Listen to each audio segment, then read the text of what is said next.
La grande crue de 1910 est dans tous les esprits. Cette année-là, la Seine a atteint 8,62 m. Les députés ont rejoint l'Assemblée nationale en barque. La Seine a envahi 20 000 immeubles parisiens.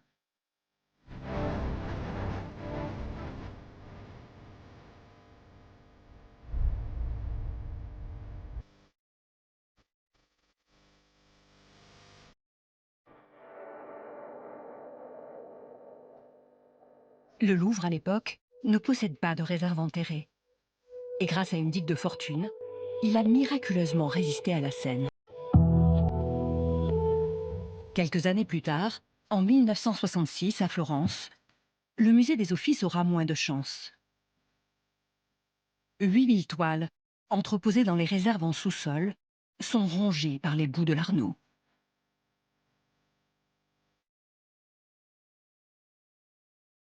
En 2002, à Dresde, c'est l'Albertinum Museum qui est inondé.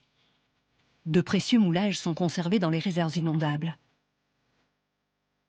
Tous ne vont pas pouvoir être sauvés.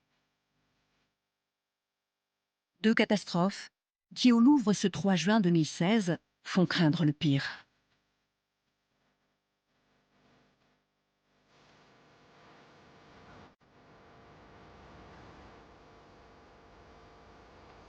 Finalement, au petit matin, la Seine décide de ravaler sa colère et d'épargner le musée.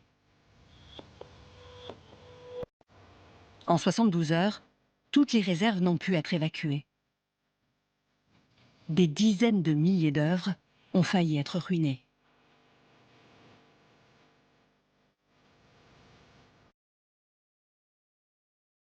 Vous dormez comment? Très mal.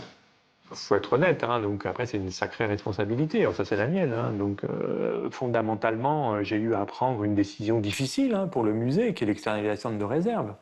Moi je suis en situation de responsabilité, qui n'est pas le cas de l'ensemble des personnels dans ce musée.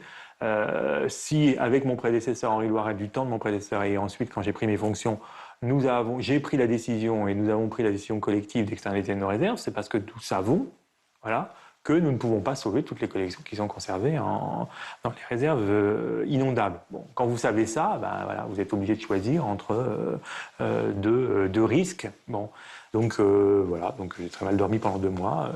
Il y a eu un effet bénéfique, j'ai beaucoup maigri donc pendant ces 2 mois. Rassurez-vous, j'ai grossi depuis. Et voilà, en se disant aussi, mais bon, comment je peux trouver la moins mauvaise solution, parce qu'il ne s'agit jamais de choisir entre le bien et le mal. Donc voilà, les cow-boys et les Indiens, c'est quand on avait 5 ans, mais il s'agit de choisir entre un mal et un moindre mal. Voilà, donc, mais je répète, c'est notre responsabilité.